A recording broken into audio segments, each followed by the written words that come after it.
عید الفطر اپنے پیاروں کے ساتھ منانے کے لیے پردیسیوں کی بڑی تعداد نے لاری اڈوں کا رخ کرنا شروع کر دیا۔ انتظامیہ کی دلچسپی کے باعث حسب روایت مسافروں سے زائد کرائے وصول کیے جا رہے ہیں۔ محمد طاہر نصیر کی رپورٹ دیکھیے۔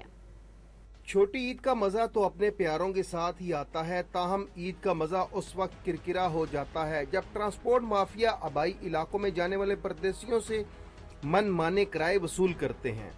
ہر سال کی طرح اس سال بھی ٹرانسپورٹ مافیا نے کرایوں میں 150 سے 500 روپے خود ساختہ اضافی وصولی شروع کر رکھی ہے۔ کرایہ تو یہ واقعی زیادہ لے رہے ہیں، جہاں پہ تھا پہلے 2000، اب یہاں پہ 2600 روپے لے رہے ہیں، 3000 بھی لے رہے ہیں، جدھر کہیں موقع ملتا ہے یہ کر رہے ہیں۔ ویسے تو چیچاونی کا تقریباً لیتے تھے 2500، 2000، 250، اس وقت 2700 لیا ہے انہوں نے۔ ٹرانسپورٹ اڈوں کا رخ کرنے والے پردیسی یہ شکوہ کرتے ہوئے دکھائی دے رہے ہیں کہ ضلع انتظامیہ ٹرانسپورٹ مافیا کو لگام نہیں ڈال رہی۔ انتظامیہ خاموش بیٹھی ہوئی ہے جی، وہ خاموش رہے گی، مجھے لگتا ہے ان کو کوئی کام نہیں ہے، وہ دیکھ نہیں رہی لوگوں کی مجبوری، لوگوں کی صورتحال اس وقت وہ زیر غور نہیں ہے۔ عام دنوں میں کرایہ مناسب ہے نا، ابھی تھوڑا سا مہنگا ہو گیا نا۔ ٹرانسپورٹ مالکان اضافی کرایہ وصول کرنے کی وجہ پیٹرول اور ڈیزل کی قیمتوں میں اضافے کو قرار دے رہے ہیں۔ کیمرامین منصور احمد کے ساتھ محمد طاہر نصیر، ڈان نیوز، راولپنڈی۔